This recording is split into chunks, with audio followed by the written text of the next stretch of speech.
mga safe na pagkain para sa inyong mga pusa. Hi guys! Doc Ara here.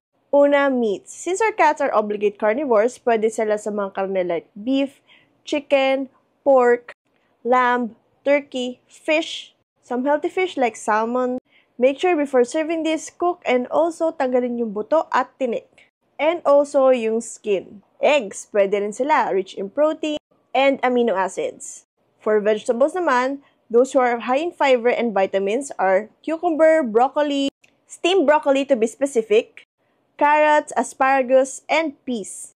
And also pumpkin, which is a fruit vegetable, high in fiber siya. As for fruits, ang mga pwede sa kanila, apples, rich in vitamin C, watermelon, which is rich in vitamin A, B1, B5, and C, bananas, high in potassium and soluble fiber, but in moderation since medyo mataas ang sugar nito, blueberries, high in antioxidants, melon or yung cantaloupe.